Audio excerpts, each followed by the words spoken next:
Hi everyone, welcome back to another episode of Destroy All Podcasts, a Godzilla podcast. I'm your host Ripley. I am joined as always by Sage and Leah. How are we all doing today? That was a concise intro, and the audience will never know that it took you like 4 attempts to do the intro. Right, okay, maybe Sage, you should be Sage, I'm sorry. No, Sage, I'm sorry, but I do not think you can talk shade about having to like redo an intro multiple times. I don't know what you're talking about. It's always been Ripley's job to do the intro, and it was never mine. Anyway, I'm good. I'm good. I'm also good. I'm also good. Watch the movie. That's all. Any good? Can't say at the moment. We're not in that segment. All right. So I am not in a travel lodge this time. So good. You're in a regular room. Oh wait, no, you were last week. Yeah, I had to do a little intro and everything. It was really and it was really bad for the podcast, to be honest. It's all right. It's not a big deal. We made it work, by which I mean Sage made it work in the edit. Because she's a very cool editor. That's very true. Thank you. We had to cut 40 minutes of audio to get that to work. And not all of it was Leah's fault. Let me tell you that. There were some jokes in there. There were some jokes in there that I had to cut. Yes, Sage. I didn't do anything. I did. I always cut at least one of my jokes because it's always the case of like at the time it's funny, and then I listen back and it's just like it just doesn't land at all. And then I'm listening to my own joke and I'm like, that was shit. I'm cutting that. To be fair, that's how I feel about Sullenberger riff stayed. Huh? What'd you say? The Sully Sullenberger riff stayed. That was good shit. We can't do. We're not doing a review of our previous episode. That's not what this is. If we did do a review, it'd be 5 stars. We could do a companion podcast where we review every episode of the podcast. We could do a listen. We all listen at the same time, record the reactions, splice those in, and then we discuss our thoughts on the podcast episode. Do we also talk about the movie we were talking about, or do we just talk about the podcast? We don't even mention it. But we do a cool count for how many times we think we did something cool, which will remain at 0. Yeah. No, we do cool stuff sometimes. We don't do cool stuff. We talk about cool stuff. Sometimes I do an edit, and I'm like, that flow is really nice, and like you can't even tell that that's an edit point, and that's cool. That is pretty cool. Well done, talking about Godzilla just on its own, that is pretty cool. So that's not cool. That's lame. I think. Well, good thing we're not talking about Godzilla today because he's not in this one.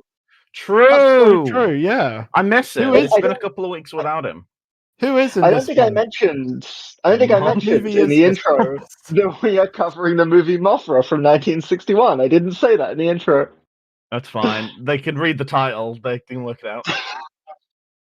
They'll look at the thumbnail and go, "Big moth, probably Mothra." I reckon. Yeah. Shall I talk about Mothra a bit? I mean, if you want, I have some news first, though. Up top. Oh, of course, yes. No, Sage some news. Leah specifically. News. Sage news. Sage segment. It's Sage's segment. We need a theme song for Sage's segment. I'll get the top fucking musicians to write me one, and it'll be sick. Anyway, the news, Sage. I specifically said to Leah, "Don't Google it," because she was like, "I'm gonna Google it," and I'm like, "No, I want it to be a surprise." I feel like I'm surprised you didn't know already because this was everywhere that I saw online, right? Right. So, Toho. I don't know if you know who Toho are. They make Godzilla. Yeah. They have announced a thing called Godzilla World. And I know what you're thinking. That sounds like a theme park. Wrong, moron. Okay? Essentially, what it is their version of the Monsterverse. They are basically making movies within a universe. They'll be linked. They haven't said if like -1 and -0 are linked to this or if it's a new thing, but they've basically said that there's going to be It's going to be a shared universe, so it's going to ongoing with other monsters. I believe they said that there's going to be they did say that there will be non-Godzilla solo movies. They haven't said what yet. Okay. Could be a new Mothra movie, could be a new Rodan, whatever. They've also said, which is to me what's the most interesting about this, there may be past versions of Godzilla showing up.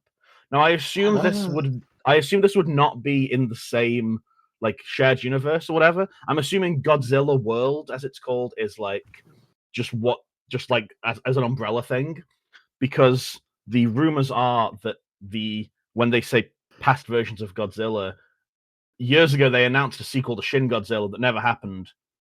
Mm-hmm. Could be Shin Godzilla coming back.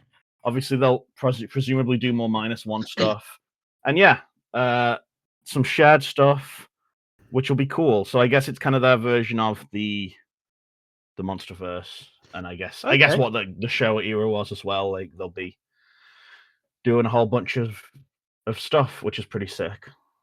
Yeah, I guess this just completely passed me by. So I guess I will now. You're not a real Godzilla fan like me.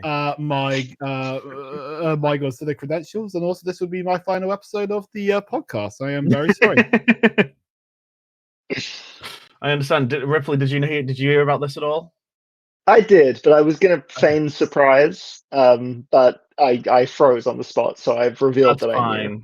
That's fine. Leah's reaction was real. You can stay on the podcast, though. It's just me and you now.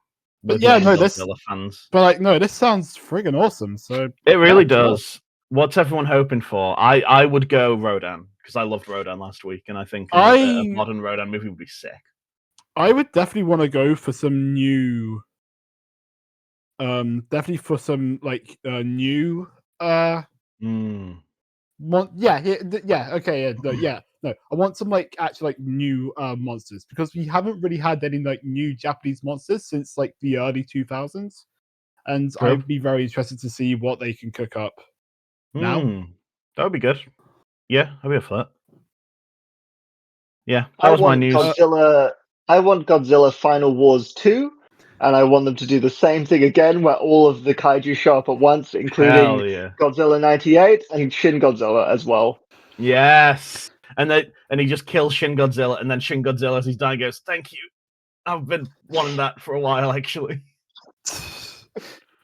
That, or they could go for the scrap Shin Godzilla further forms, which I won't go into detail until we get to the Shin Godzilla episode, because I want to hear your reactions to these. Well, I was just about to talk about that. A lot about it, but yeah.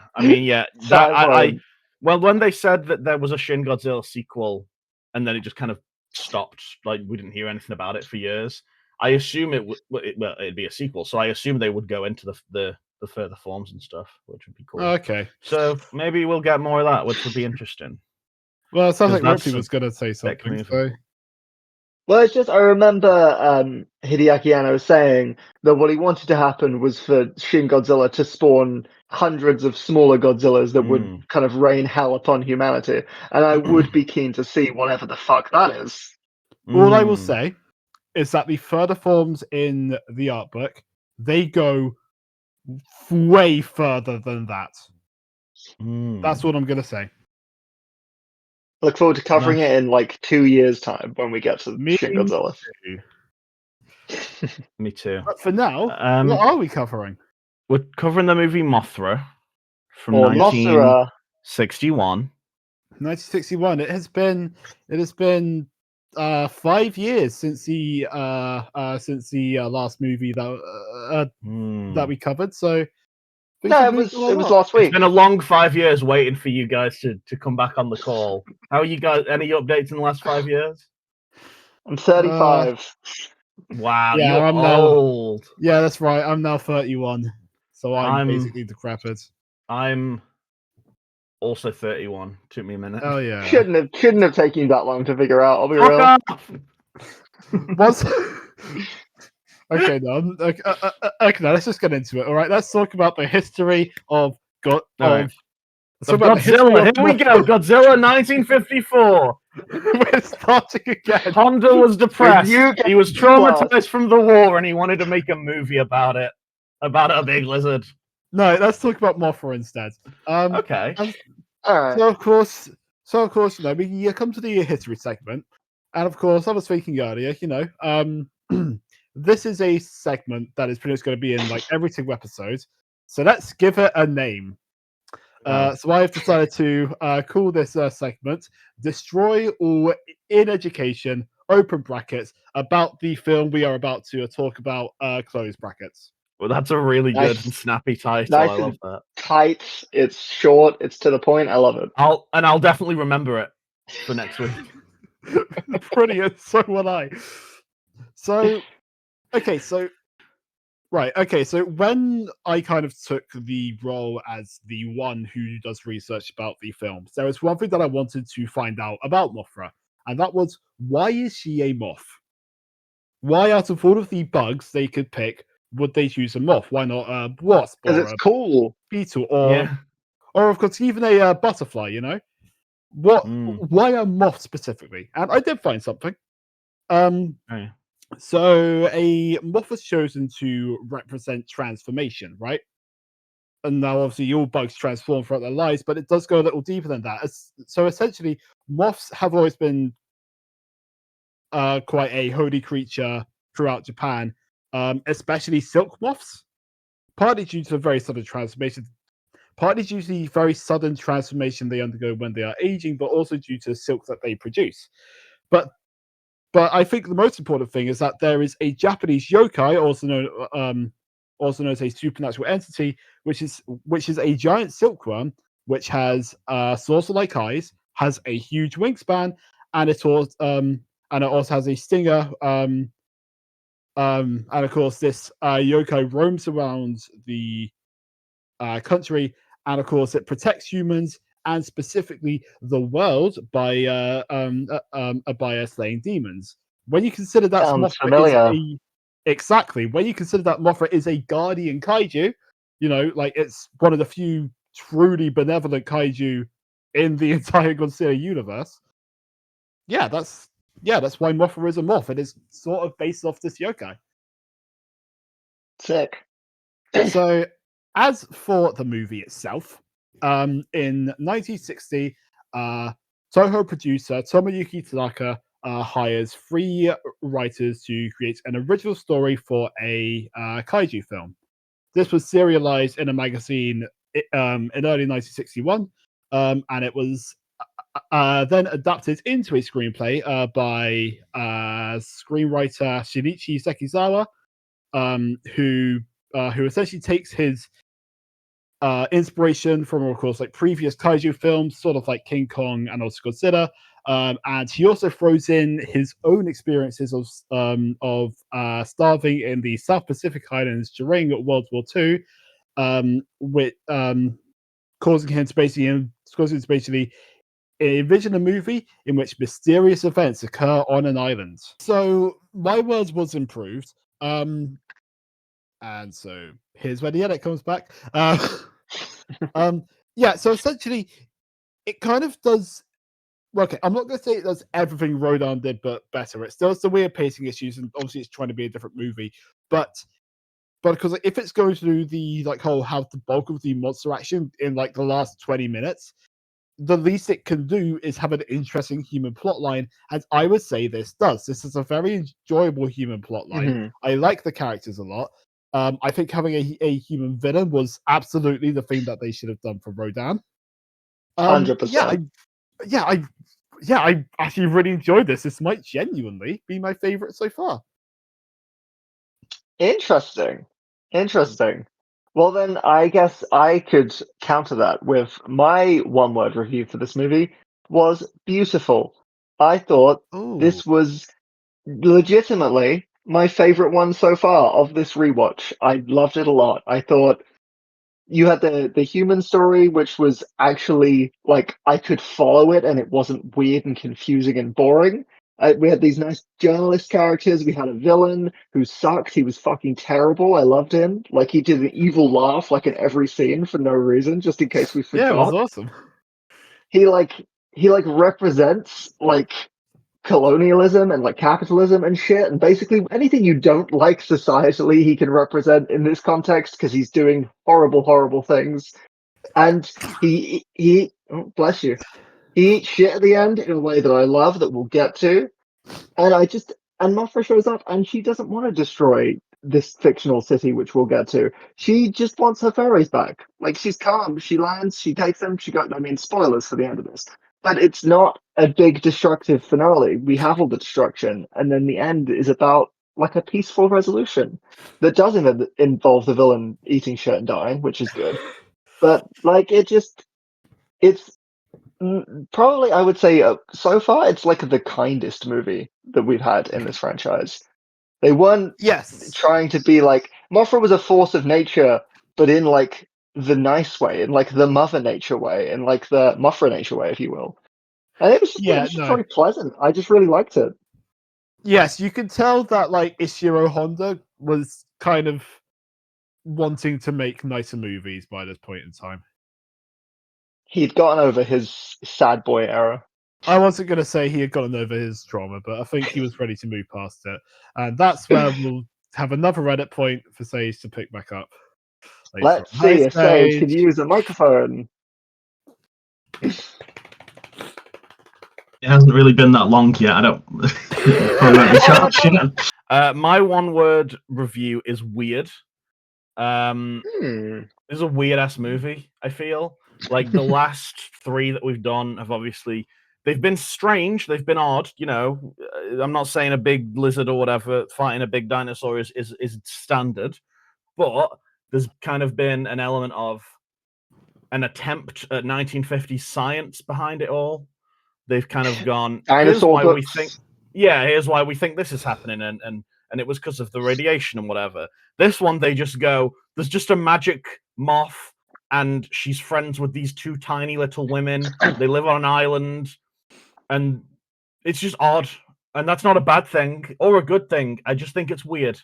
My general thoughts are, I wish I liked this more, and I'm sorry to go against you two, but I just found it quite boring and quite just not very interesting, to be honest. My Mothra plushie is looking at you with judgment. There was some really good stuff. Genuinely, there was some stuff that I absolutely loved about this, and we'll get into it. But generally, I just didn't find it very interesting. I think I agree with what you said, Ripley, about this feeling like the most kind one, the least kind of mean one so far. And I don't know if maybe I just like a meaner movie. I don't know, but I didn't vibe with this at all, if I'm honest. Wow. I mean, that's fair enough. No, I disagree. We're going to have Sage killed. We're going to get a new co-host next week, and we're going to be good. Yep. That's right. And of course, she is going to be called Tage. Why Tage? Because she's the next letter. Yeah. Oh, I see. Good. Yes, good. I wonder if Tage will have a working microphone. I sure hope so. I doubt it. I'm in my glass house. I'm throwing my stones. I'm having a great time. I mean, yeah, that's right. Yeah, yours isn't even working at all. It's just that yours without a microphone is better than mine without one. We're back to episode 1 audio. Yeah. All right. So once again, where do we start?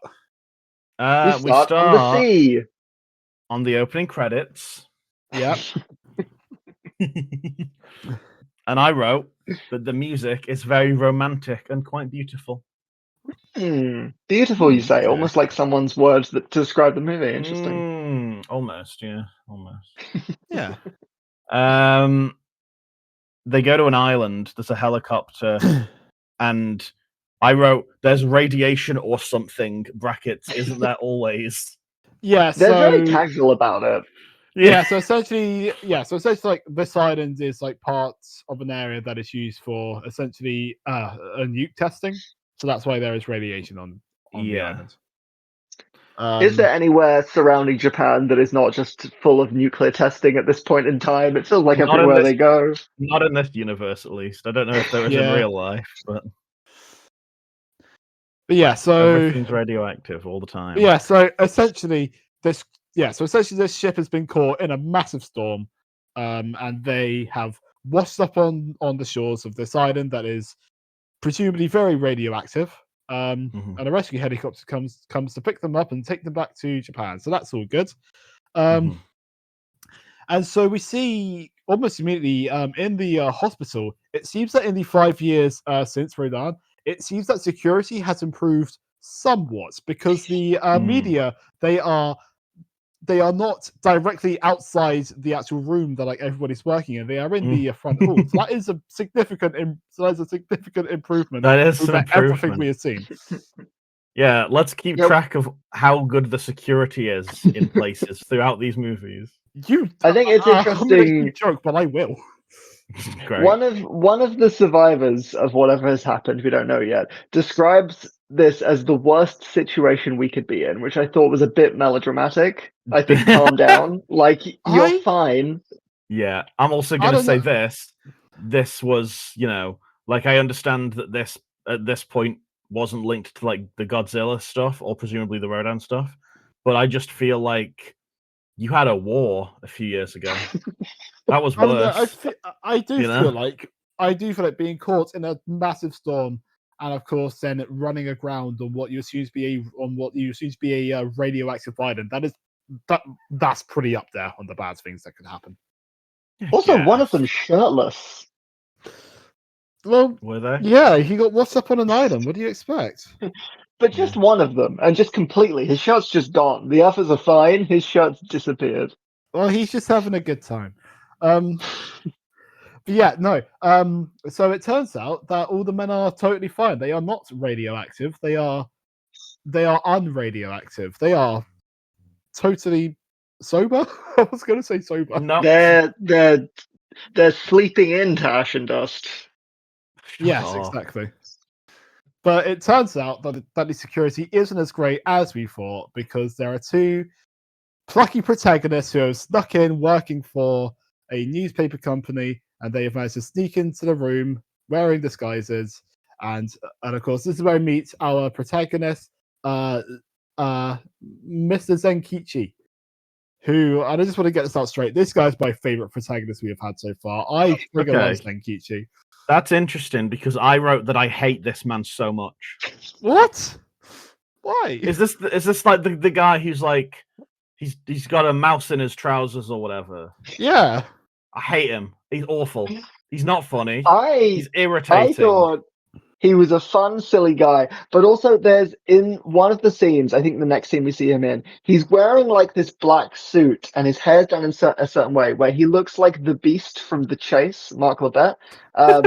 And because of that, in all my notes, I've ended up referring to him as Mr. Beast. Well, I'm the one doing a slightly more niche reference this week. Are you guys familiar with Dropout, like / college humor they used to be known as? I vaguely, yes. Do you know Mike Trapp from Dropout? No. Okay, I'm gonna send a picture to the Discord. I can't look at it. I'm on my phone. Oh, can you not? Oh, god damn it. No, okay, I can't exit out. All right, fine. Google it later. Trust me. Hold on, let me add something for you to edit in. Wow, it looks just like him. There you go. You can use that later. Or if you disagree. Oh, what the fuck, Sage? No, he doesn't. Yeah, perfect. Thanks. I'm keeping. To be clear, I'm not doing any edits. I'm keeping that whole thing in. Yeah, I saw that coming a mile off. Yeah, no, he looks just like him, so I just keep calling him Mike Trapp in the notes. Yeah, no, I just kind of like this guy. Just like, he is a likable little chap. He is amusing, but no, he's not. But of course, because he also has his own agency, and he is driven enough to the point that he's easy to just simply root for. He's just a fun protagonist, and I mean, quite frankly, we have had planks of woods for basically all of our Serizawa was a daddy. Serizawa was good, and the guy from last week was good. Okay, Serizawa wasn't the protagonist. Yeah, basically, he was a protagonist. To me, he was a protagonist. But Ogata was the protagonist. Like, he is listed as the protagonist of the film. All right. Well, The point the other is- journalist whose name I forget, I can't remember her name. She smuggles in a huge ass camera in her fucking like lab coat or whatever. I can't even get a little camera into fucking nightclubs. I couldn't get a camera into the Rebecca Black gig, but this Why guy are can you get it into the trying to top take secret. cameras into nightclubs? What are you doing? Not nightclubs. Taking I meant photos. gigs. I meant like concerts, Right, not okay. nightclubs. That's weird. You freak. She gets this fuck off cat. It's huge. It's like the size of her Yeah. head, and she sneaks it in. There's no security here. Yeah, that's not improved at all. Yeah, here's why I hate this guy. Okay, so I did a little. When I say I did research, I googled it for like a second. Okay, the actor for this guy is like I believe he was a comedian at the time, or at least a comic actor. Okay, Huh. so they got him specifically to be like, this one's a bit lighter. It's not as grim as the last few. We need a bit of levity and a silly guy, right? Mm-hmm. I hate this guy so much. Okay, the first thing he does, or the first thing that I wrote a note for at least, is there's a mouse on a sofa, right? And he picks it up because the woman's scared of the mouse, and then the mouse goes in his shirt, and he does a little wriggle, and then it comes out of his trousers, and it's like a 30-second scene, which doesn't sound like a lot, but it's 30 seconds of just watching a man wriggle around with a mouse in his trousers. It's not anything, is it? Wriggle. And he pulls out the mouse, and I think it was supposed to be funny, and I think it was supposed to be a really funny scene to introduce this more lighthearted comedic character, and it wasn't funny. It was just irritating because I'm watching him just wriggle around with a fucking mouse in his trousers, and I'm going, I don't give a fuck about this guy. I just want to see something interesting. By this point, it had been 15 minutes, and nothing had happened except a guy had a mouse in his trousers. If I could give you something interesting, Sage, how about the fact that the survivors say that they survived due to a special juice created by the natives of this mysterious island, which is a little concerning because, you know, people thought there were no natives. It was an uninhabited island. I just hope that when we see the natives later, they're not in blackface. That would be awesome. Oh, we'll get to that. We will get to that. I will say, right. So this island, it's called Infant Island, and it's been hit by radiation. And I did write down, but I think that's how they created the Boss Baby. Great. I just thought I'd settle things down after it got very heated. Yeah. I'm mad about the mouse thing.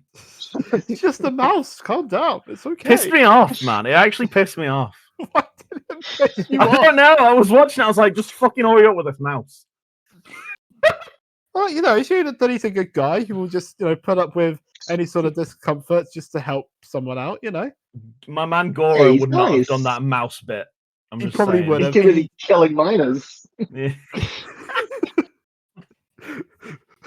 What do you mean, your man Like, Goro? people- The guy was barely in the film. People And in he He was was my Mine favorite died. character last week.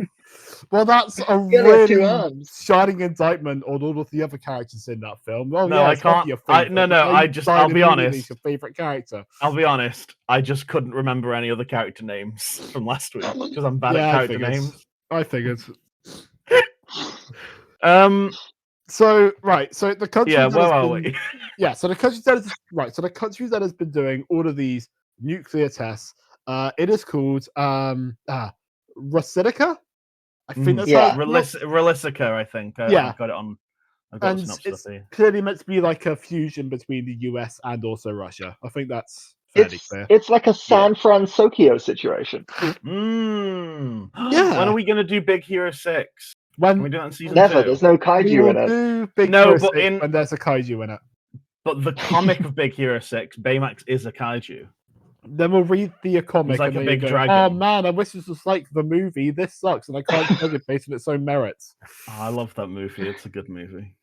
That is exactly what. Yeah, okay, that's exactly what will happen if we cover the comic then. So a joint venture to the islands that is sorted out by the Rositicans and the Japanese, and then we get a bunch of American actors. Oh my god! All of this like 80 yards English dialogue. sent me to the floor in his Yeah, character. yeah. It's beautiful. There's one bit where there's the line "Welcome to Tokyo," which is clearly ADR'd in, and they repeat the exact same audio 3 times in a row. I didn't notice that. That's awesome. Yeah. So we meet a few of our Rosinican characters. Specifically including one Mr. Nelson. It's Relisican, by the way. Okay, fine, whatever. But yeah, so we meet one Mr. Nelson. The Yes, villain of he's in Fuse. charge. He is in charge. We also have Go on, sorry. Yeah, so we also have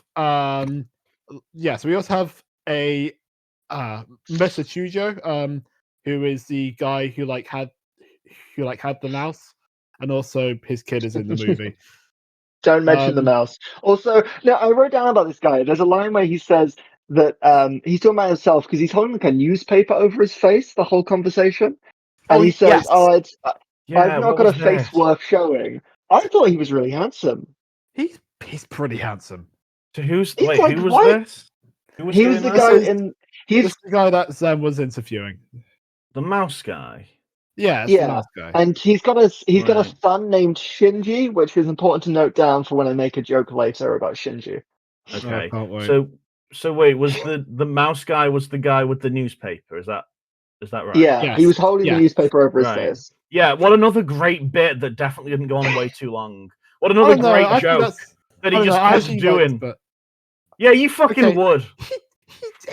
What do you mean he does it once? What do you mean he keeps doing it? Kept going. It was like a 5-minute scene and he just kept pulling the newspaper up over his 5 face. minutes. It felt like 10.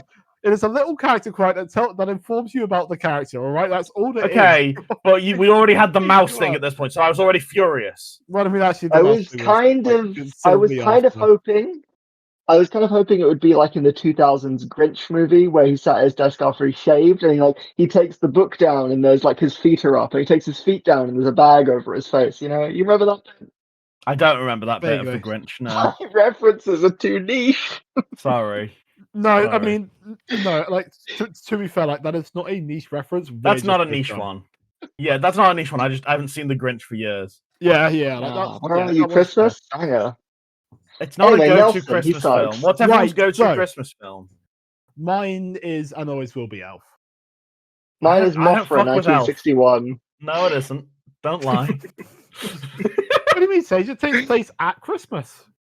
Does it? Never comes up, but yes. Yeah. That's right. The mouse is white to reflect the snow. And well, that funny guy who keeps doing little jokes and stuff. He was Santa all along. Exactly. At the end, they look up and go, "Well, Mothra's gone." But wait a minute. If that was Mothra, who gave all the presents to all the kids? And then we see the funny guy with the mouse, and the mouse is the reindeer, and he's flying, and he goes, "Ho, ho, ho! Merry Christmas!" You're so caught up about this mouse, dude. I hated it. So Nelson is a prick. We all agree on this. Nelson is a prick. The most evil man I've ever seen. Just by looking at him, I'm like, oh, that's the villain then. Every 5 minutes, he's going, Yeah. Yeah. And also, I couldn't tell if the actor's Japanese. The actor is American, but he lived in Japan. I couldn't tell if that's just how he actually speaks Japanese, or if he was putting on some kind of weird accent. I genuinely couldn't tell. I did read something about it, but I can't remember what it was now. I can't That's remember the awesome. trivia. Thanks, Sage. Thanks for your input, Sage.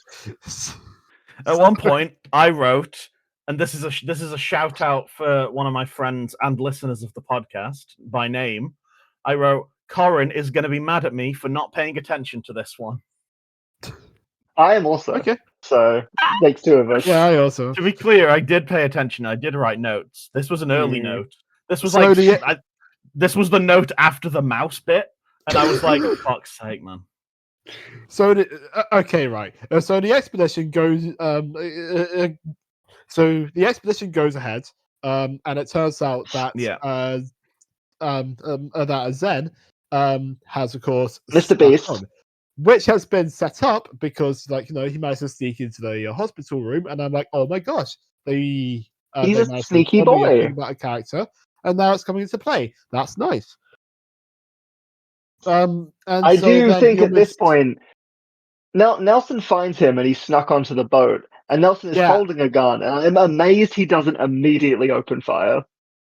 I was fully expecting him to at some point. Yeah, considering what he does later on, it's almost out of character for him to not immediately kill some guy. Like everyone on the boat is just like, I don't trust this Nelson guy. He's a mysterious fella, whatever.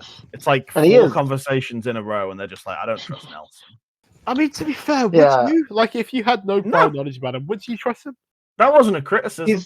He's clearly evil, like He's straight very up. clearly evil. Yeah. Listen, my only criticism so far are about the mouse. We And need the to move guy- on from the mouse. Yeah, sorry, I'll stop with the mouse stuff. It wasn't even did relevant to enjoy. the plot. It wasn't even like a foreshadowing thing. It's just a mouse. I did enjoy that they're on this expedition. They're about to get off the boat, and they put on radiation suits for the Yeah. first time in this franchise. They actually Yes. give a shit about the radiation. I mean, they were wearing radiation suits at some points during the original Godzilla, I seem to remember. Not in my yeah, but memory. that was same. That was that bit in the first Godzilla where they're looking at his footprints and they go, it might be radioactive. Make sure you step back. And they all take like one step back, and they're like, that'll do it. Yeah, well, like, that's how radiation works. It's basically Yeah. like heat. It's It's just like heat. when the it's Basically, if like you when you touch had it. like it's like when you had like the non-smoking area right next to the smoking area in a pub, where it's like, oh, we're fine, we're in the non-smoking area. Yeah, It yeah. won't get us here. So so they get to the island, and of course, Yeah. Chujo finds a cave and he finds some odd inscriptions, and he also finds some Yes. molds. J.K. then he Rowling's gets been there. Hey, but then he Callback. also finds a big. Yeah, right. Okay, you say that's a callback. That is a callback to a discussion we were having ourselves off pod. No, one knows it's what a callback. to. It's a callback to Godzilla Raids Again, when the suit was full of mold. Oh, of course, yes. Okay, fine. I'll give you that one. Leah, don't even remember our own podcast. No, I don't. Apparently, This is why we need the companion pod to refresh your memory. Also, they give Mr. Beast a gun, and first of all, never give Mr. Beast a gun, just as a general rule. But in this case, why have they given him a gun? He shouldn't even be here. Because he is okay. I'm not right. even supposed This to. was a scene, be Ripley. here.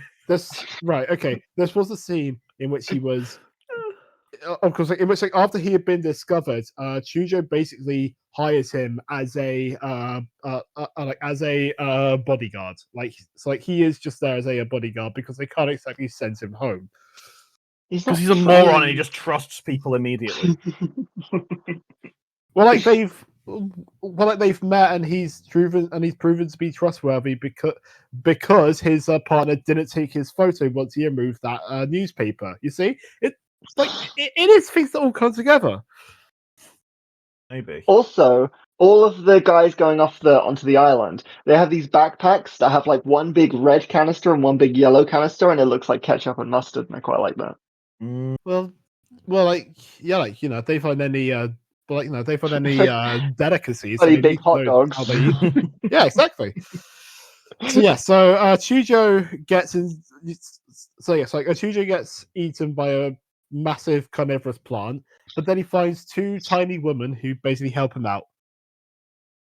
Fun he got fact eaten? about he gets grabbed. Yeah, he gets grabbed. Oh. Well, yeah, But fun fact about these plants, in the book, they make you high and kind of horny. And then he finds Didn't make it into the movie. He got grabbed by the poppers plant. Yeah, it's probably for the best. But yeah, so like he finds 2 small women, and then the others find 2 small women. And the 2 women kind of like they don't speak. Apparently, they transcend language. But yeah, it's a linguistic code, and I didn't like it. It sounded almost too sci-fi for what's meant to be a very like mystical language. Really, yeah, like you know, Yeah, like it sounded like very fast Morse codes when it should sound like when it should sound like when it should sound very fantasy and mythic. But of course, and did hear a then Bob specific tune they were. Odenkirk. What? Bob Odenkirk, what? I was gonna say, and then Bob Odenkirk shows up and says, "Look at you, my Little Women," as a reference to his character in Little Women. Right, I haven't seen it. Right. Okay, thanks for Niche reference. How do you want me to riff on the earlier you said we need to do more yes anding, and I haven't seen any of the things you referenced, so I can't.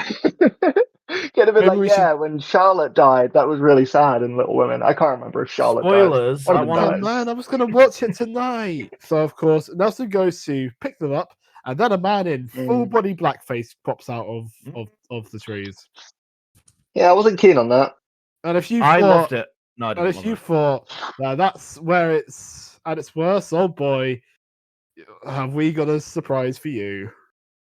I didn't notice at this point because I'm really unobservant. Because he's only on screen for a second. It did take me a little while to notice. To be fair, when you get the big group shots, that's when I noticed when it was a whole group, and we'll get there, but it gets a lot worse. So essentially that's kind of the expedition over. There is in fact life on this island, so everybody goes back to the ship, and we get a name for these women, thanks to Zed, who has called them the. Well, okay, so the subs call them the Tiny Beauties, but the official name is the Shobajin. Yeah. So that's what we're going to call them, because we are weebs in this house. In the club, looking for some Shobajin. The only thing I've ever seen of these guys is from Chibi Godzilla, when they sing karaoke. That's fair. You guys got to watch Chibi Godzilla for real. We'll get there. Yeah, no, we'll get there. We're not going to get to do a lot of things, listeners. But so essentially everybody goes home. However, the Rosillians, sorry, that's it. I keep getting it. You're really struggling with this, aren't you? I really do. Well, okay then, tough guy. How about you fucking talk about what happens in the film then? They get back to to wherever they were, like Japan or whatever. And why are you sighing? I'm telling the listeners what happens next. Well, yeah, but there's no pizzazz, is there? Yeah, well, I'm getting there. I'm not 100% sure if I'm even at the right point. Yeah, right? You pretty much are. They get back to Japan and they're in like a hospital or something. I'm pretty sure there's a guy in like a hospital bed.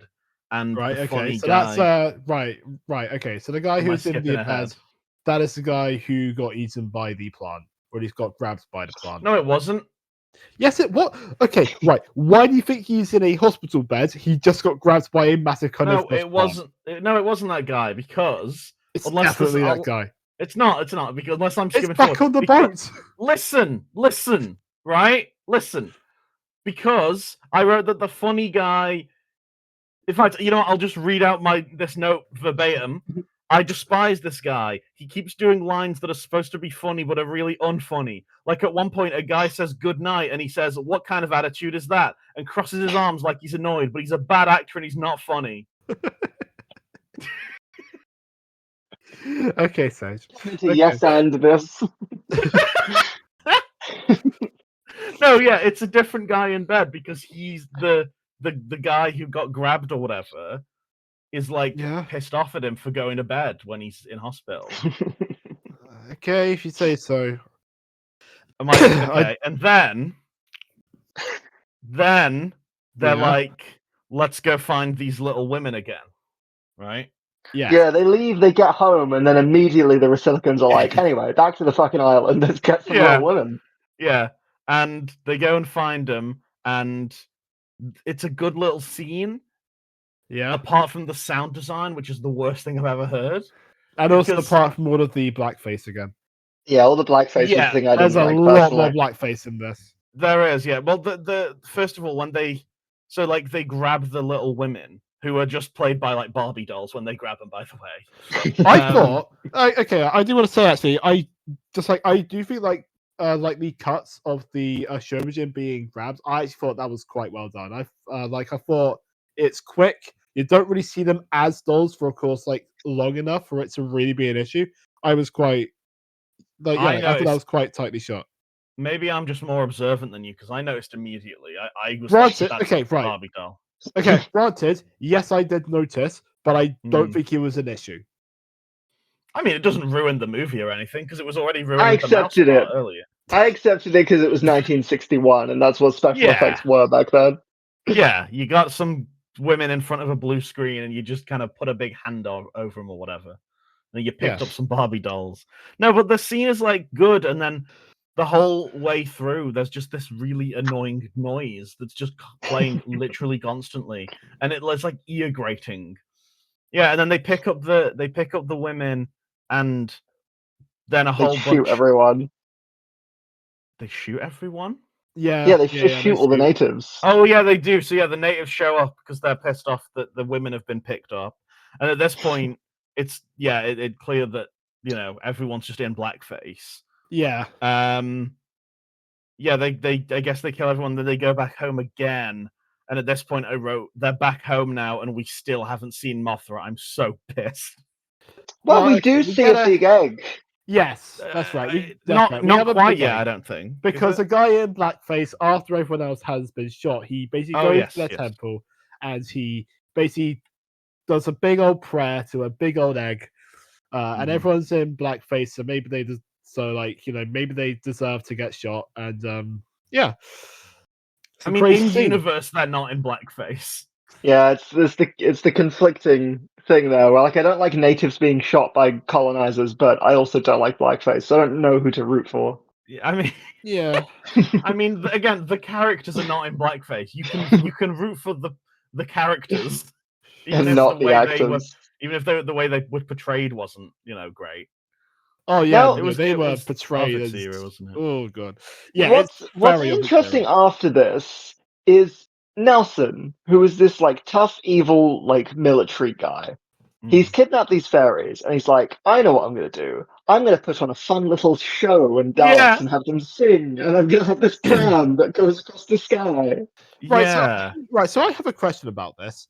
If you went, so of course, let's say you are holidaying in, of course, here in Japan. It is the early 1960s, and you of course see a poster for the show, and you go, "Oh, hello, what's this all about?" Would you be interested? Or I would say, would you be wowed by having a tiny chariot with like two tiny women coming into the stage area and then performing a song? I wrote the same thing because I was also going to ask you all the same question. I just don't think this is anything. I think the thing is back then. Back then, I think people would have gone to see just women from another country stand there. So I think the fact that they're tiny and also kind of are in a flying pram is like, oh my god, like a thing is happening. I just don't think they would be quite interested, and I would want to know how. And I want to know how they did it. I don't think I would care, to be honest. Well, I probably wouldn't go. I'm looking now because I was curious what like TV shows were on in 1961, and to be fair, I'm looking and none of this is anything. But like, I just feel like the Big Bang Theory hadn't come out. Yeah, Friends, so what's even. the point? I'd stay home and I'd watch the Dick Van Dyke Show. Yeah, they didn't have Doctor Who for another 2 years. That said, they did nearly. They did have Godzilla. Yeah, I'd stay home and watch Godzilla on not VHS, whatever technology. I guess you just couldn't watch a movie again, could you? So whenever people say like it was so much better back in the day, that's so shit. Imagine not being able to just watch like a movie. Yeah, like we did. Like we did. We watched Mothra, and we're talking about it. That's wild. Yeah, and it wasn't very good, but we did it. That's so incorrect, but okay. I love that Mr. Beast's boss is really angry at him because they're like, You said there wasn't anything on the fucking island. What's this? What's this from the fucking island that's on stage right now? And you didn't fucking tell me. What the Yeah. hell? And he's like, yeah, sorry, my bad. Of course, yeah. Like he does say just like we shouldn't disturb this. This is clearly its own thing. He's quite an ethical journalist. I quite appreciate. He's a nice that. guy. He's a nice guy. His boss The anti-Piers That's Morgan. nice. Yeah, his boss is immediately just like, "Fuck you! This is your job." Which fair. I mean, I get it from his perspective, but I also don't agree with him, but this is your job. You are a filthy paparazzo. Like, what are you doing? Yeah, So true. I do have another thought about this performance before we actually get into the song, because I do want to touch on that a bit. Oh, of hell course, yeah, I love the song. however, of course, like the entire hall, they can hear the song, right? Mhm. Do you think Yeah. they gave the Showbiz microphones? Do you think they Yeah, have the like mics little are- like lapel mics? Like They wouldn't tiny have the lapel one- mics? They wouldn't have the one that we have because mine aren't working. So they'd have some good ones. They'd have better mics than mine. But I yeah, think like, their how- voice just kind of carries. Well, also Yeah, but it's a they are like massive hall. they are like telepathic, so maybe they can just like project their voice into everyone's brain or whatever. Well, okay, like if that is the case, then I think I'd be far more impressed with this show. Yeah, that's That's true. fair. But yes, so they sing the Mothra song. Banger, by the way. It is an absolute Yeah, I banger. love So it. I found myself singing this like hours after the movie ended. This is such a good song. Right, so so let's talk about the actual show again. So essentially, they were created to essentially give the movie a female perspective, as of course this was a film that was meant to basically be for women. So the chicks? So the Shobijin themselves, they are played by a Japanese vocal duo named the Peanuts. The Peanuts, yes. So of course these are twin sisters, and of course their names are Emi Ito, and also Yumi Ito. So Akira Ifukube, the guy who basically made the actual Godzilla theme, he was given the offer to actually compose for the actual movie, but he felt that he wasn't confident enough to actually create music for the Peanuts. Like they were a huge thing Aw. at the time. He's shy. He was shy, and that's adorable.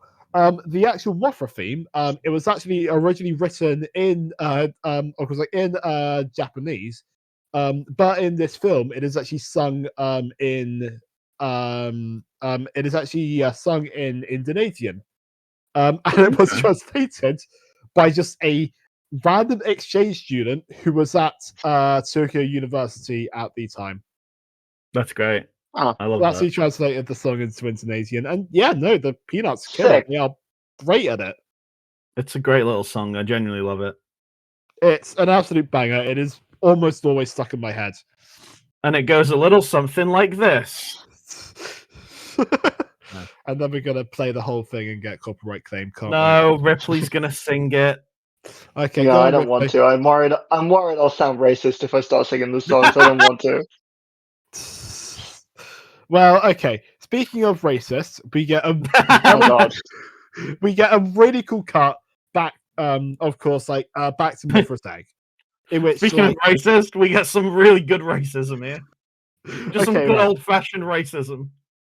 So essentially, just like all of the music cuts out, while the stinging is still heard. Kind of like we have a wide shot of the hall, and then it cuts straight to Mothra's egg. The singing is still, of course, hearable, but of course, now the instruments of the Islanders are now the of course are now the backing, and that's just a really cool reveal that of course this song, it has always been reaching Mothra. They are singing to Mothra to basically come and protect them. Yeah, and then the egg hatches and a big lava comes out. Mothra's and you know what alien this means? baby. You know what this means? This means Time to Mothra, 46 minutes, 12 seconds. Too long. I loved Pretty it. sure Perfect amount of time. How long was Rodan again? Rodan, I can scroll back. Not as long. 38 minutes, 5 seconds. So a little short. That's okay. I mean, like Rodan felt a lot longer. I will say that. No, it didn't. Yes, it I did. think it felt longer No, because we had those Rodan bugs. didn't have some prick holding up newspaper to his face for 10 minutes. We had the bugs in Rodan. Right. They kept us entertained. We did have the bugs for Rodan. You know what? True. That's what I'm saying, because I like their little song, but I don't care about these women. I like that when they're talking to the little women, and there's a bit where they start speaking in English very suddenly, and they're just like, they're not like threatening anyone. They're not like really making a big deal out of it. They're just like, oh well, we're gonna get out of this because Mothra's gonna come and she's gonna fuck everyone up. Like, Ripley, so we're gonna be fine. Right, Ripley. I don't think Well, not they English. speak English because this is a Japanese movie. They speak my language, which is Japanese. That's a good point. No, I did like the Not scene. English. I did like how they were just almost cocky. Like, they were very polite about it, but I liked that they were almost cocky of just like, to be clear, we don't have a way out of this, but Mothra is going to come and fuck you up. Like, we'll be fine. We will get out of this. Like it's not a threat. It's just that is what's going to happen, and they just know that to be the case. Yeah. It's great. At this point they say, you don't have a magic box that can keep our noise from getting out, is what they say at this point. Yeah. We'll get to the. And of course, they also make it clear, Christ. just cause like Mothra will come and get them, but it's gonna hurt a lot of people because it doesn't really care about everyone else. It just wants to save her fairies. And it's real big. It's real big, huge. Like, how are you gonna? You know what I mean? It can't be precise, can it? So, in fact, at this moment, there is a big lava basically swimming throughout the ocean, and it kind of rears up to meet a plane, like it's saying hello, and I thought that was very cute. Yeah. But of course, the newspaper that Zen works for begins to essentially build a case against, against Nelson, to which he threatens to file a lawsuit against them because they are slandering his good name. I do want to say that, of course, Zen goes to talk to the fairies again. Of course, alongside Chujo. And so we get a brief little fight scene with him fighting against all of Nelson's guards. This was a funny scene. And I really enjoyed this. I think whoever it is that, of course, plays Zen, and I didn't look it up, I'm sorry, but because I think the comedian, he's very much more a physical comedian, and you really see this in the scene. This is a fun little fight scene. I was surprised. He really fucked 4 guys up. Effortlessly. Yeah, I think it hit the bright spot in a comedic fight scene where he's kind of being dumb while he's fighting, but he is also actually fighting. He's not doing it completely by accident. And I just remembered that it's during this fight where he says, "There's a reason they call me the snapping turtle," and I can't remember what his reason was.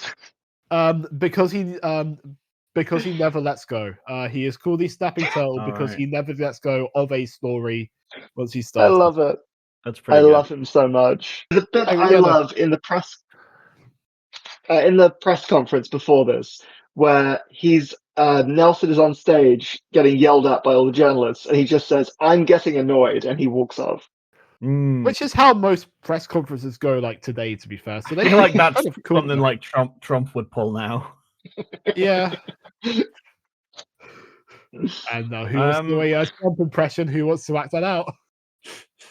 No, I fucking hate Trump impressions. Hey, I'm a big pedophile. That's my Trump impression. I'm getting annoyed.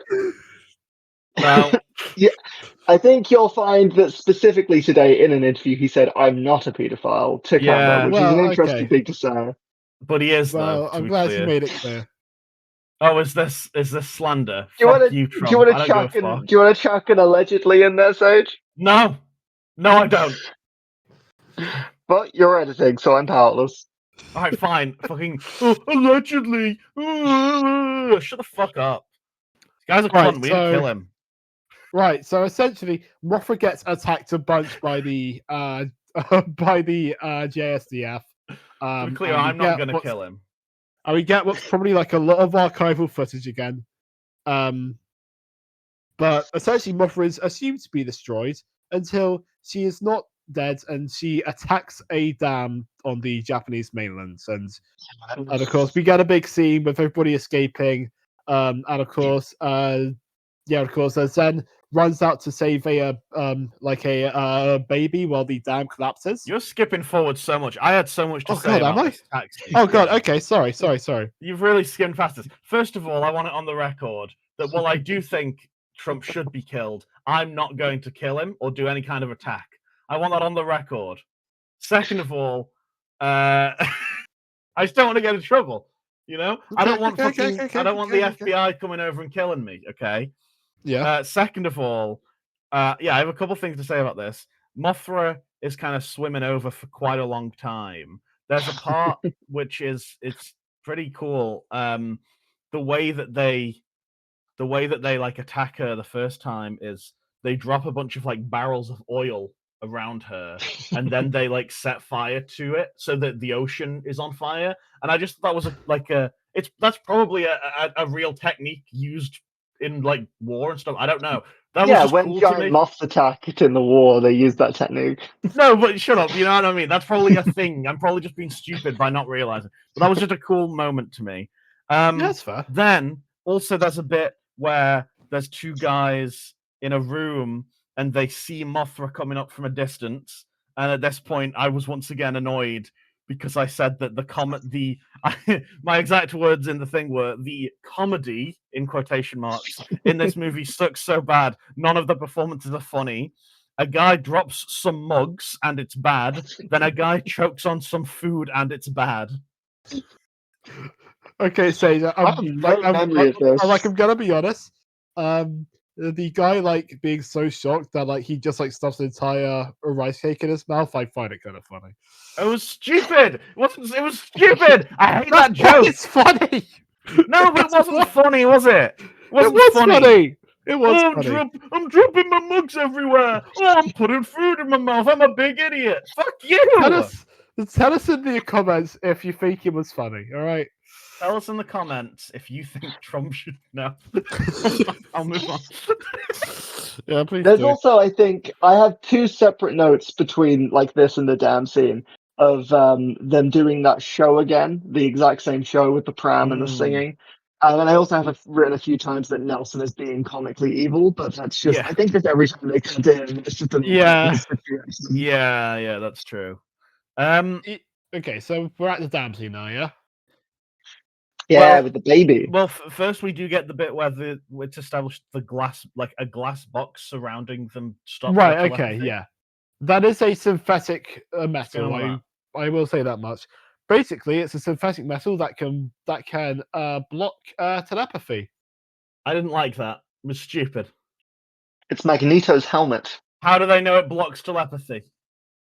They test it. Yeah. Yeah, but what do you? Yeah, how do they make it? Have they had telepaths before? Possibly. It blocks like sound waves or some shit. Like they test it on like a recording of their singing. Telepathy's not sound, is it? That's the whole point. What I will say is of course like it seems like as soon as like Mothra started being reported on, like everybody in like Japan has just assumed like once this legend is just true, like everyone's just assumed that it's a thing and Mothra is coming. Oh, you would. You would. To be fair, I know this isn't at this point wasn't linked to any of the previous movies that we've talked about, but like obviously later on it is linked to those movies, and with that in mind, you know that means that canonically these people have lived through 2 Godzilla attacks and a Rodan attack, so they know what's going on at this point. If some magical women tell you that there's going to be a big moth, you're going to assume there's going to be a big moth. You know, I always listen to magical women. Also, I do think it's funny. They do this bombing thing, and then it's like in all the papers and stuff that Mothra has been like destroyed at sea, and everyone's celebrating like it's a certainty, including Nelson. They're just like, oh yeah, 100%, she's dead. Don't have to worry about her. Yeah, and then 5 minutes later, she's there. Yeah. Okay. So we get to the dam. Mothra just kind of prowls through a dam. Doesn't really care that it's there. Sick. But of course, when because when a couple is trying to escape, a baby falls off their carriage. And I'm going to be honest, this is a much lighter movie, right? However, Ishiro Honda is still directing. I wasn't entirely sure if that baby was like actually Me neither. or not. Yeah, if this was like Godzilla 54, we would have watched that baby drown. Yeah. Oh, I mean, like absolutely. We like probably would have watched as like the water just like flayed it alive, and then it's screaming as it's carried down the waves, and we have to watch it drown. and then its parent shows up and it's like, don't worry, we'll see daddy soon in hell. We're going to hell. You know, or to maybe actually go down to hell. And we see it happen. Yeah, just like in the first Godzilla, right. that all happened in that. That is exactly what happens in the first Godzilla. It was weird.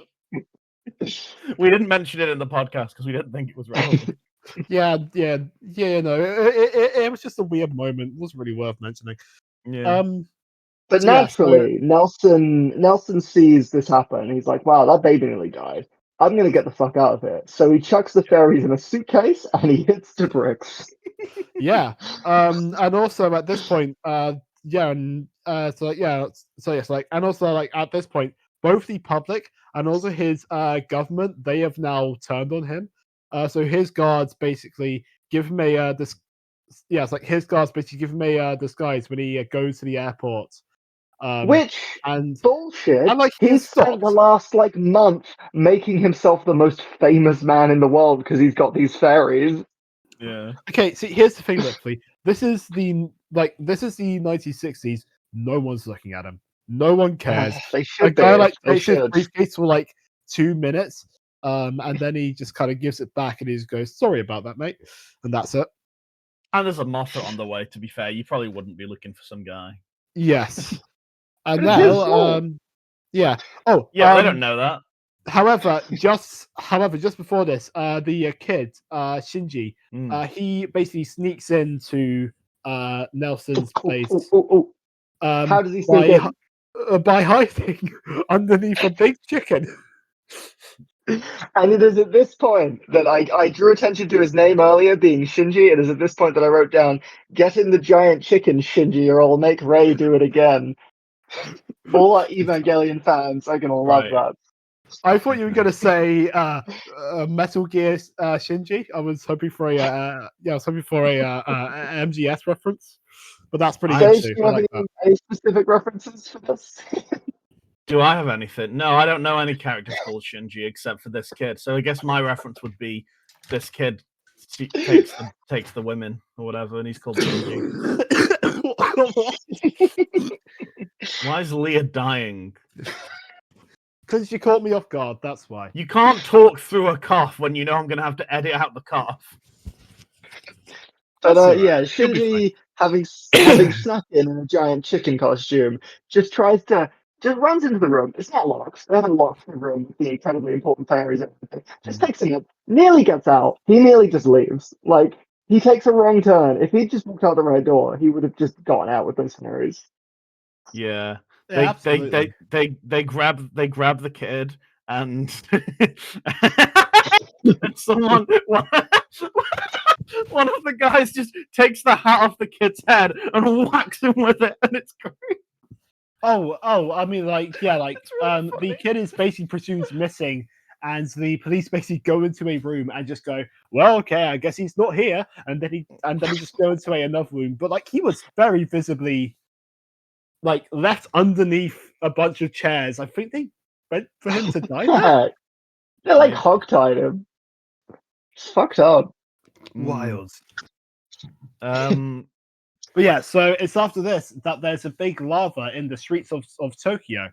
Yeah, at this point I wrote 70 minutes in and she's still not a fucking moth. So here's a couple of things that I have prepared. Number one, the suits for the Mothra lava. This was one of the biggest suits that Toho ever made for a monster. It was about 7 meters long, and it was being operated by about 5 suit actors at once. This thing's massive. And also, I kind of like since we started doing this, I've been making notes of like 23 feet long. Okay, I don't know where I got 7 meters from. No, that is 7 meters. I googled the conversion. Okay, good. Yeah. I don't know meters, so I had to. I needed to know what it was in feet. Wow, Mothra's got 23 feet. That's sexy as hell. That's why you love this film so much, Ripley. Well, like she is a bug. Yeah, she probably has got a few. But yeah, so I thought you meant that makes her sexy. That's why she's sexy because she's a bug. But yeah, Please so since we started continue. doing this, I've been making notes of basically all of these cities that have been attacked by a monster, and of course, like how many times these cities have been attacked. This is Holy news to me. shit! You really? With this movie, this is But the you first really? time. No, hold on. I'm too taken aback. I'm shocked by this. You mean to say you've been counting? Holy You want to fuck! keep being passive aggressive there, Sage, or should I just get on with what I'm saying here? For context, listeners, not Ripley, Leah. Yeah, Rick, fuck. why do this? For context, Leah told us that she'd been doing this, and we promised that we would pretend to be surprised when she revealed it on the podcast. But then me and Ripley DM'd each other and said we're going to be real pricks about it. Yep, sounds like you. Right, so as I was saying, so this movie marks the first time that a city has been attacked twice. The larval Mothra, she attacks Tokyo, which has already been attacked by one Godzilla. We ought to have a second first later on in this movie, but we'll get to that.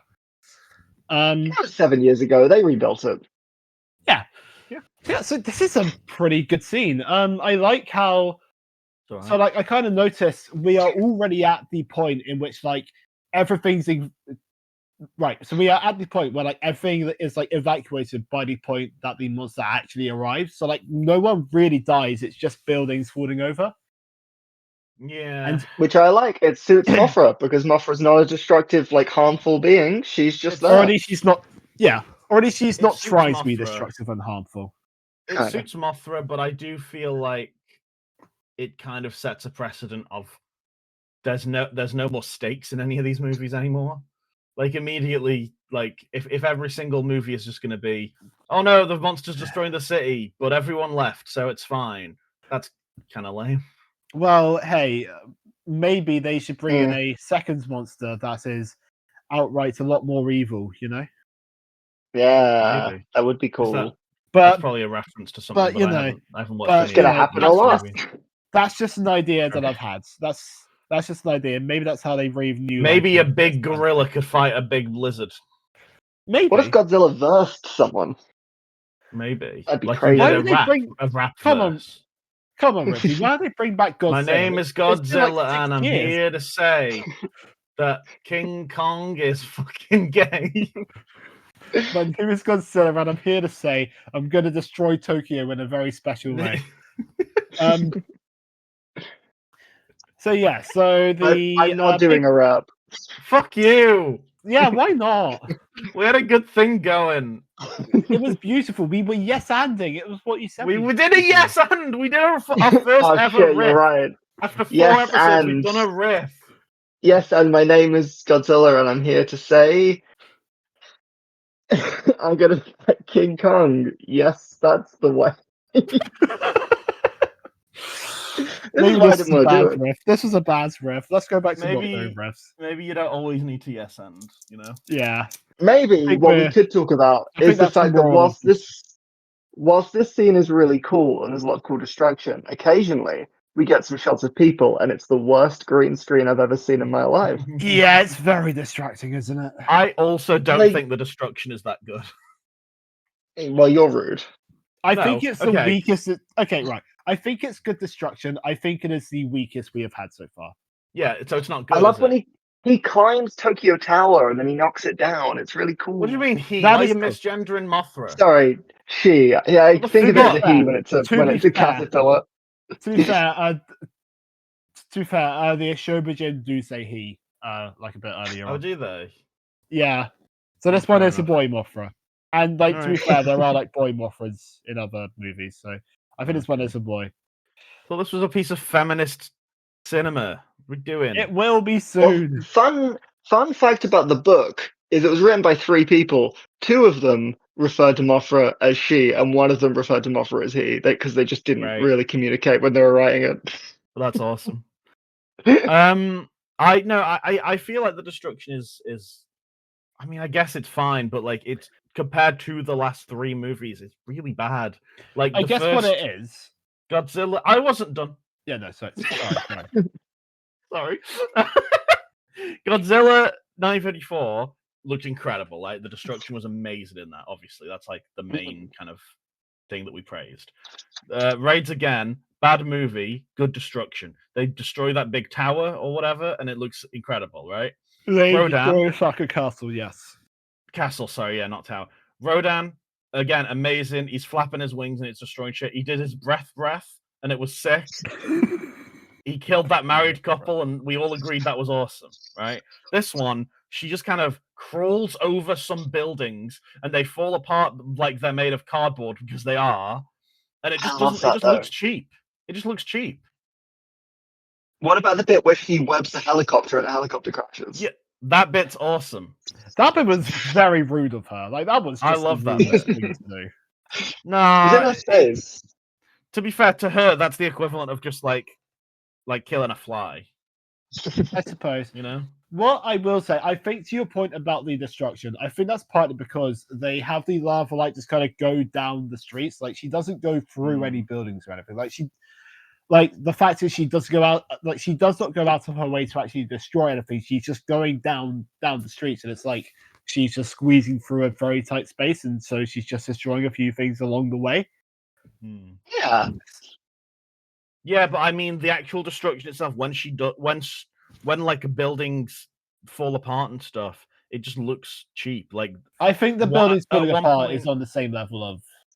I don't think it is. I think it was clearly like you could see the material it was made out of and stuff. I feel like they put much more money into it in the last few movies.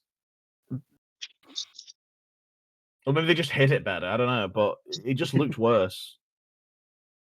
Yeah, what I will say to that point though is I think Mothra climbing up the Tokyo Tower and just toppling it, that looks very good. That was good. That was good. That was cool and stuff. then she builds a big cocoon. Yeah, so I also feel like at this point, I think to add to my disappointment in the movie, because I was really excited for this movie, I don't feel like Mothra, until she's a moth, has any personality. Like, I do feel like Godzilla and Rodan and obviously Anguirus with his puppy-like movements, they have personality. You can tell kind of, at least in some ways, what they're thinking. You can tell that Godzilla is like in pain and he shouldn't be alive. You can tell that Anguirus is a little puppy guy. Rodan just wants to get back to his wife or whatever. And you can kind of, in the movement and stuff, I don't know, it kind of, that movie shows his personality more. I do feel like in this, once she's a moth, looks great. Like, I really like Mothra a lot as a moth. I think she's awesome. She's cute.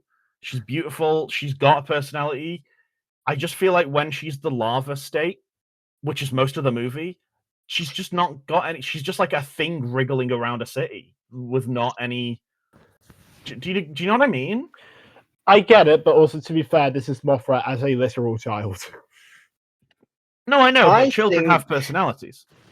I think structurally it works really well to have the different stages. But first you got the egg, and then you got the bug, and then you got the cocoon, and then you got the moth. It gives like a progression that like escalates what's happening, and it gives us something to kind of be interested in with the kaiju, rather than just kind of showing up and then leaving and then showing up again a few times. I agree. It's like Pokemon. Yeah, I guess it is. No, I do agree. I like that she like evolves over time. I just don't think she has any personality until she becomes the moth. And she's just like a big thing wriggling around.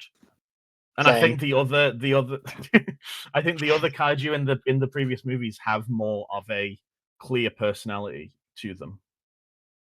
In my opinion. Can agree with that, yeah. Fair enough. I mean, she's definitely at a peak when she's full moth. She's a bit one note. You know? Yeah. Okay. Right. Okay. So he makes a big cocoon. And so at this point, what's this place called? Right. Yeah. Okay. So Tokyo.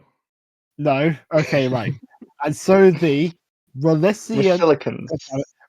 Relisicans have Fucking hell. they have started to help out, and they have sent,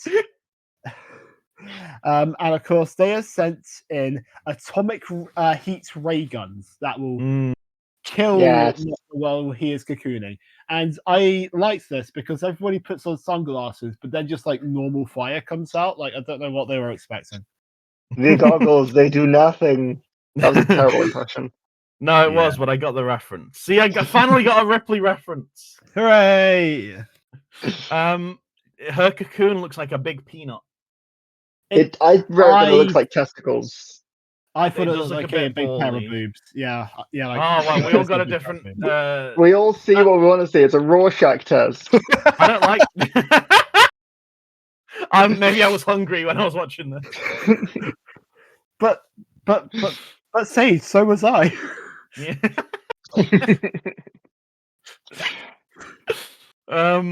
I like the cocoon bit. I also think that Nelson in his little coat, he looks like a lot like Jeff Goldblum. What do you guys think of this? I like that he's obviously going to hiding, and I assume he's going to do like Walter White at the end of Breaking Bad, where he's just got to live in a cabin and can't go anywhere. I like to picture that's what he's off to do.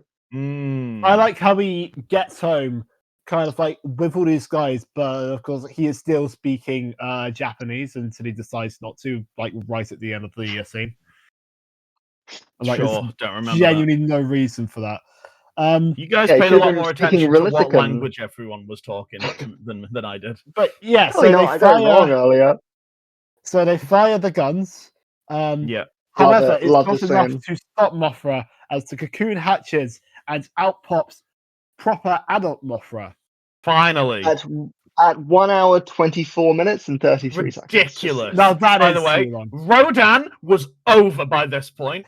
And Mothra's just showed up, has she? She's a fraud. Thank God that Rodan She's a dumbass fraud. I think Rodan was like just wrapping up, but yeah. Rodan was like, I'm pretty sure Rodan's wife was on fire at this point.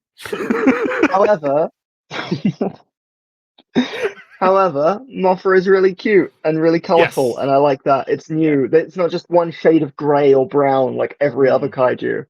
Yeah, I agree with that. The suit is incredible and she looks beautiful. Well, here's the thing. It is not actually a suit. This is a wire-controlled puppet. Yeah. That makes sense, to be fair. Yeah, no, I thought it would have been very funny if she emerged, and of course, like a real moth, just like her wings were like too wet for her to like actually fly, so she's kind of laid on the ground for like half an hour. She just keeps wriggling anyway. She has this beautiful evolution. She comes out of the cocoon like with these beautiful wings, and then she just keeps wriggling through the city slowly. Yeah, exactly. Also, when Mothra hatches, Nelson sees this and pulls out his gun as though he's going to shoot Mothra to death. Isn't he back in his home country? How does he pull out his gun to deal with her? I think he's been fleeing at this point. What's he up to? Okay, right, yeah. So, So, of course, Mothra dives out of her cocoon and she takes off to New Kirk City. Which I assumed was like a translation mistake on the subtitles. I was like, oh, that's funny. They've put that instead of New York City, which would make sense. No, it's actually called New Kirk City. It is a stand-in for New York. This is where we reach kind of the big action piece of the film. We don't have anything to say about the place being called New Kirk City. No one's got any jokes they want to read out. Anything? I wanted to say that I don't know how much you guys know about like comics and stuff. I don't know if you guys are big comic nerds like me. So like, obviously. But you may know that like the Marvel universe, most of it takes place in like the real world or whatever in that universe, right? There's a few fictional areas, but for the most part, like most of the superheroes are active in like New York, for example. New Kirk. No, this is what I'm saying, right? In DC, it's different. there's obviously Gotham and Metropolis and all this kind of stuff. Like there's more fictional cities than there are in like Marvel. And so the in-universe explanation for this genuinely is that the DC Earth is significantly Earth because there's just more of it. Do you think it's the same in the Godzilla universe? Because presumably there is a New York and also a New Kirk, and also there's a Relistica. Do you think that there's like the planet is just bigger than it is in reality? I think there's just like an extra country just wedged in somewhere. Just slotted in. Yeah. So essentially, Relistica. So it apparently is okay. So apparently it is right. So apparently it's like between East Asia and also like Europe. So it's kind of like the Russia area. So of course, like obviously it stays standing for of course both the US and also Russia. However, obviously they didn't want to piss either superpower off because they're very much rising to prominence at this point. But yeah, so essentially this is meant to be a New York, and yeah, it's not because they didn't want to annoy the US. This was produced alongside Columbia Pictures, and part of the agreement was that the climax would take place in an American-style city. Now, of course, there was a point in which Ishiro Honda, or of course, rather Toho, now there was a version of this ending in which Toho decided that this attack was too expensive. So of course, there was an alternate ending that was written and also partly shot. Basically, in which Nelson and his crew they take Shinji hostage near a volcano. Which course at which point Mothra makes Nelson fall into this volcano. So of course again it was filmed. However, the request for an alteration it was completely denied. So of course this film this film was like never actually developed. However, the Nelson dummy that was thrown into the volcano. It was actually later found by the locals who of course thought that it was a guy who had committed suicide. So the crew got into trouble over this, and oh wow, that was quite an amusing little story. That's crazy that they were going to do 2 movies in a row where the villain is burned in a volcano. Yeah, I was gonna say. Because I have two things to say at this point. Number one is when the guy said New Kirk City, I wrote counting or not counting kaiju violence. I just want to get that joke in there. It's on the record. But also, so we get the scene here where Nelson is in his car and he's screaming at his driver because he's losing his fucking mind, and he's having like PTSD flashbacks to when he was on the island and the natives were mad at him, and he just starts shooting everyone. Oh, of course, yeah. And we have a blackface jump scare. We do, and the cops gun him down, which thank God. And initially, I was like, cops ever did. And initially, I'm like, oh, that's a shame because it would have been nice for like Mothra to kind of be like, fuck this one guy in particular and chuck him in a volcano or something. But I think because Mothra isn't spiteful, because she's just chill, I think it works a lot better that he dies from his own hubris because he's a fucking idiot. And he gets himself killed, and then Mothra, she doesn't know he exists. She doesn't know who he is. Like, it would be weird if she just flew down and picked him up. So I like this. It would be more satisfying if she did, but it does make more sense that she doesn't. Yeah, exactly. From a character perspective, yeah. Absolutely, yeah, no. And like, really, it's what the film is about. Like, this is a movie about like world superpowers basically throwing aside tradition, throwing aside nature, and just deciding that they know best and the consequences of that. So it's kind of nice that the consequences of that isn't just, oh yeah, you'll be killed by this, but just like, people will lose trust in you and they will be the ones to end you, and which would be nice if it could be true at some point, but Hey. you know. We'll get there. There's still time. All right.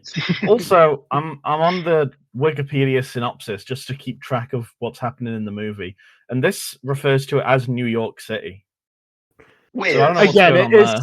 Again, it is meant to be New York, so it may as well be New York. However, They say Newkirk, and there are signs that say like Newkirk City Yeah. Deli and shit. yeah, Yeah. So Yeah. essentially, of course, like the second first for my city list is that this is our first fictional city.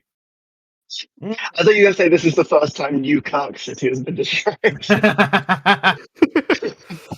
Yeah, it might be the last time as well, actually. But Yeah, yeah, well, so, after this, Erica took over, and she doesn't give a fuck. but yeah, so of course, Zen and his crew, they have all run to this country to basically rescue the fairies, and they eventually find them, and there's a lot of not great American extras all shouting at them, and this was a very funny scene. But essentially, they of course realize that the song, as well as calls Mothra, can also calm her, and also that there was a symbol in the of course back on the island that basically means Mothra. So they basically create a landing pad for Mothra, and also play the song to calm her. However, of course, as this is going, Mothra is laying waste to the city, which of course includes attacking the same drugstore at least 3 times. I noticed, like, Fuck that she's drugstore. flying down the exact same street about 3 times, Awesome. and she is blowing cars into buildings, so they are doing absolutely nothing. That's great. I love that. The other thing that I found funny was that, of course, the church bells start kind of ringing out, of course, as they make their plans, and every single American in this scene, and I'm just going to call them Americans, they just drop to their knees and they just start praying like instantly. That's average And American. It really is, isn't it? Americans love Christianity. They love it. Hot take. They go Yeah. crazy for it. But yeah, so, at one point, I did think. At this point, I was thinking, like, is the way that they beat Mothra with like the power of the Lord, like, converted to Christianity or whatever? It did seem like it was going that way, didn't it? Yeah. We get priests like being like, we need to do something about this. I'm like, oh, okay. The church is going to. Yeah, that was really funny. That was funny. The church is getting involved. They'll sort her out. God, I like that Mothra didn't die. That made me happy. It was nice. First time where, well, I know technically Godzilla didn't die at the end of Raids Again, but like, for all he did. He was defeated and he was buried in ice and whatever. And Anguirus sadly died. Rest in peace to a king. This is the first movie where a kaiju doesn't die, and also the first movie where like the main kaiju doesn't die, really, if you count Godzilla as dying in Raids Again, which I kind of do. Yeah, I mean, like, this is very much like this is really more like a human story than a kaiju story, really. I think that's why I didn't like it. I think I was expecting more Mothra. I think last week there was a lot of Rodan. Like, that was didn't show up not for much a little. No, there was. It felt like more though. It felt like more. We had bugs to keep us busy. He had the bug. There was the bugs showing up. And we saw him as a little baby, and then there was 2 Rodans. Which I did. Side note: I did the edit of the episode yesterday, and I fully just shouted at you about the 2 Rodans.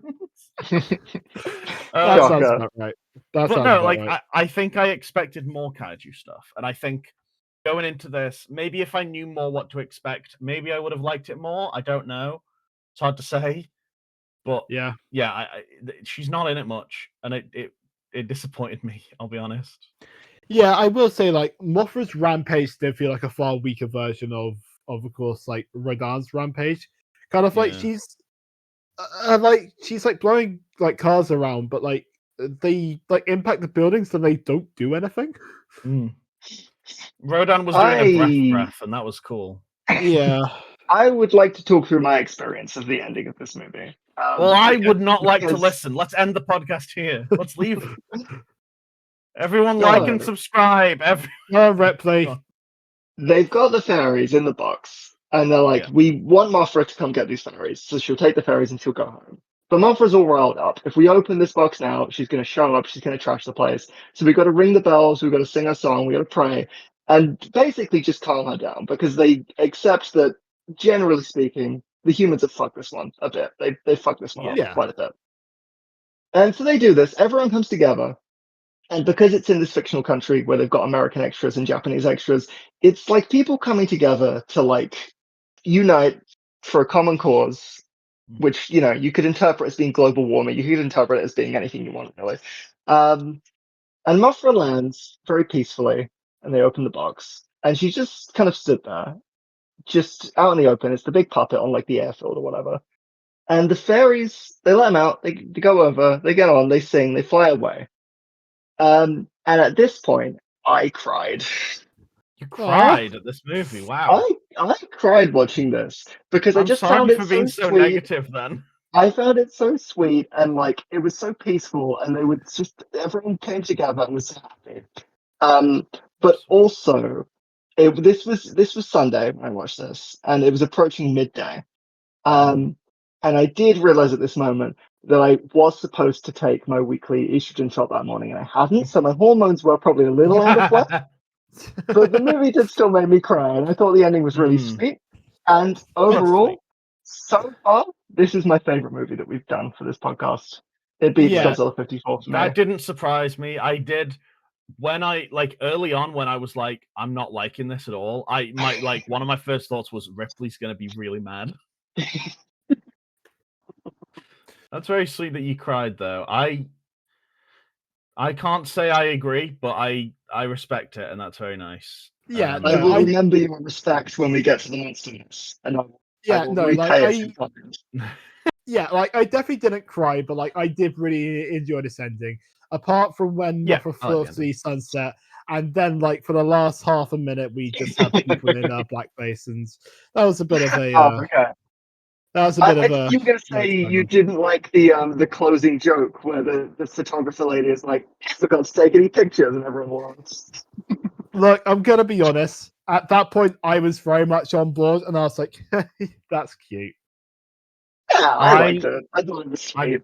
I was crying. To be fair, Leah, this isn't what you were saying on the Discord, because when you finished watching it, you were saying that you loved all the blackface in this. That's not true, actually. No, it is. You kept saying, "I love that. I wish there was more stuff on the island so we could see more blackface." That's just not true. You know what I think when you bring up blackface, I think that's not cool. But in this podcast, we like to talk about things that are cool in our cool counts. Oh, that's a good segue. Holy shit! That was such a good transition. That's way better than any transition I could have done. So let's do that right now.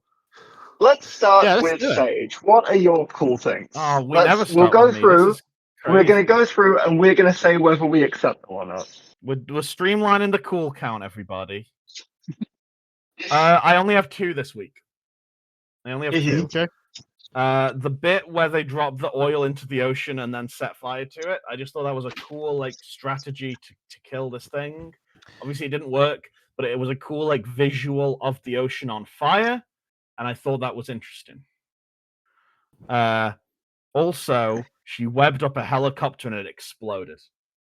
I will give you the helicopter. I don't know about the oil barrels. The oil was sick. That's where I'm at. All right. So we got one. Leah, what have you got?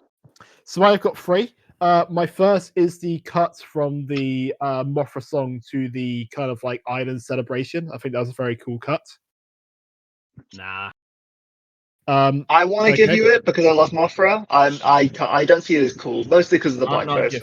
I'm not giving you that one. I'm not giving. My second one is Mothra emerging from the cocoon. 100%. It was beautiful. I don't know if it was cool. I think if it's beautiful, that could go on the cool count. And we got majority vote, so that's not two. the beautiful count, is it? Well, no, Well, we I'm said it has putting to it be on- unanimous. All right, fine, Did we? fine. I'll take it off. Yes. Yeah, yes, we did. God damn it. I don't think that's God damn it. cool. It was nice. It was good. It wasn't cool. Beauty is cool. And I my don't think it third, is. and my third is Mothra blowing the Newkirk City bridge over. Yes, I don't 100%. I don't. I'm gonna be honest. I 100% don't the prince. remember this bit. What was God's what was sake, cool even about watch it? the movie. It Yeah, I looks like the did watch Golden the Gate movie. Bridge, and she just fucking demolishes it, and it's cool. Give me this Okay, one, well, that's Sage. pretty- all right. Yeah, you can have this one. I'm just saying, Sage Rodan was had too a better busy bridge enjoying all scene. of the Sage was too busy enjoying all of the blackface to actually No, enjoy the no, movie. I was too busy thinking about Rodan, who's a much cooler flying kaiju. We might have to fight. Right, We okay, got Ripley, what are yours? cool things from Rodan. So Ripley, what are your cool things? I feel like I'm gonna get pushback on this. Go ahead. But we'll see. How many have I you love got? when I'm curious. Mothra fucks up the boats. No, To that when was she's lame. when she's That was caterpillar form. lame. I'm not I going to wrote say down. that's that. cool. I specifically wrote down that this was such a lame first thing for a kaiju to do. She just kind of flumps over and it breaks. It's like there's nothing to it. Fine. My next one I'm on sorry, here. I gotta be harsh. I'm hoping that you're gonna see how I find this cool. The scene where the baby nearly dies on the dam, and then the guy rescues it. I thought that was cool. Yeah, I guess I could see it. It's all right. How about this? Give me the dam destruction as a whole. Okay, Like, yeah, that was I'll give you pretty that. okay. I'll give you that. I'll give you And I feel like, yeah, you said you wouldn't give me Mothra hatching, so that. No. I loved the scene where they fired all the atomic heat cannons at the cocoon. I feel like you're not vibing with that one. It was good. It was. I wouldn't say it was. I wouldn't call it especially cool. It just kind of made me feel sad for Mothra, to be honest. I think you just love Mothra, and so you just I mean, want yeah, I'm probably gonna get a second. Sorry, can I give a Yeah. quick fourth shout? And of course, that would be Mothra destroying Tokyo Tower. Oh yes, All right, yeah. yes, I'll agree with 100%. that. I'll agree with that one. That puts us at 4. That does Yeah. put us at 4. What was the Sick. one that I disagreed on, but you two agreed on? That would be Mothra hatching. Yeah, No, we didn't Sam, include that one. I was going to be No, nice and it's say maybe I can agree, but no, I can't. I can't get behind it. I'm sorry. It's fine. Okay, 4 right. solid. It was a good scene. It wasn't cool. That's 4. So Mothra has 4. Mothra is in second Yes. place after Rodan. Not as many as Rodan. My goat. Rodan's still the goat. I'm just saying. Thought he was more of like a pterodon, but okay, maybe even Yeah. Do you want to take us home? Pteranodon. Do you want to take us home? You're already at home, and Thanks. we don't live together. And So I don't feed know us a how- lovely. Do you want to take us home and feed us a lovely, well-cooked meal that mostly consists of an outro? I would love to, and I would also like to say that if anyone wants to get in touch, you can leave a little I dropped my phone. If anyone wants to get in touch, you can leave a little comment on the YouTube. Do we have an email address now? We do. The email is destroyallpods@gmail.com. There you go. If you So have can anything send to us say an to us, email. We'll be putting positive that in or the just description. You can So- tell us the things that you think should be in the cool count. You can tell us your favorite kaiju. You can tell us how beautiful we all are. You can't We see us, are but you can beautiful. assume. You can rank us. If you follow me based on Blue Sky, you can see what I look like. True. If you follow me on Blue Sky, you can see what I look like. If you follow Leah on Letterboxd, you can't see what she looks like. Speaking That is of, so true. I'm Herbie Girl or Herbie Girl 101 everywhere. Ripley, do your little bit. I know you like to introduce your own socials. Go on. Follow me on Blue Sky at Ripley is good. I don't have a specific political thing to say Okay. this week. So shout out Luigi Mangione. You're a real goat. Okay, yeah. True. He's more of a human than anything. That's a little callback humor. I think he's a Li- plumber. Mamma mia. Hey. No, I almost called you Luigi. Leah, you want to shout out your little Letterboxd account? Yeah, Yes, if you want to follow me on yes, so if you want to follow me on Letterboxd, I am the Dan Beaver, and you'll know when I watch the movies for this, and you'll know just how knowledgeable I truly am because I watched it like the day before or not. It's true, and also dam is I might get a spelled blue like a sky. dam, like a beaver Yeah. dam, and that's Yes, very pun. good pun. I might get a blue sky and actually use it. I mean, you've got a blue sky, you just haven't used it. That is true. Maybe I'll actually use it. And also, it got Maybe. taken down because there was Anyway. like suspicious activity on it. Yeah, As great. we say at Hold the on, end of I'm every not episode. done. I'm not fucking done, Ripley, you stupid bitch. Sorry, I've got TikTok brain. I done. can't pay attention. God, oh god, she hates it here. I know, right? She's so excited to go to bed and stop talking to us. Oh, I'm yeah. on early, so I gotta go to bed soon. Look, all I'm saying is like and subscribe because I didn't say it already, and apparently it helps. Apparently, if you remind people to like and subscribe, it actually helps them do it. It actually gets more subscribers. So we gotta say it. Did you know that on our YouTube channel, only 25% of our viewers are actually subscribed? We're not doing that whole bit. Is this fucking 2020 Minecraft YouTube? Are we on the Dream SMP? No. Hopefully not. Because none of us are pedophiles. Yeah. Just for the record. And you can believe us when we say that, unlike Trump. Allegedly, right. I guess. All right, fine. Ripley wants to go to bed.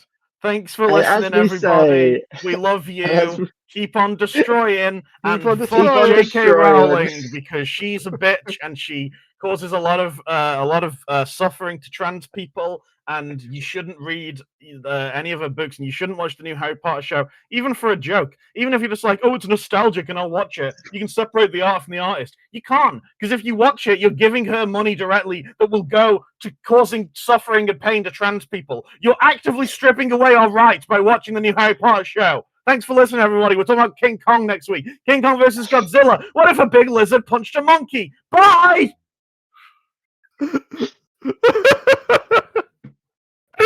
Anyway, let's yeah, good.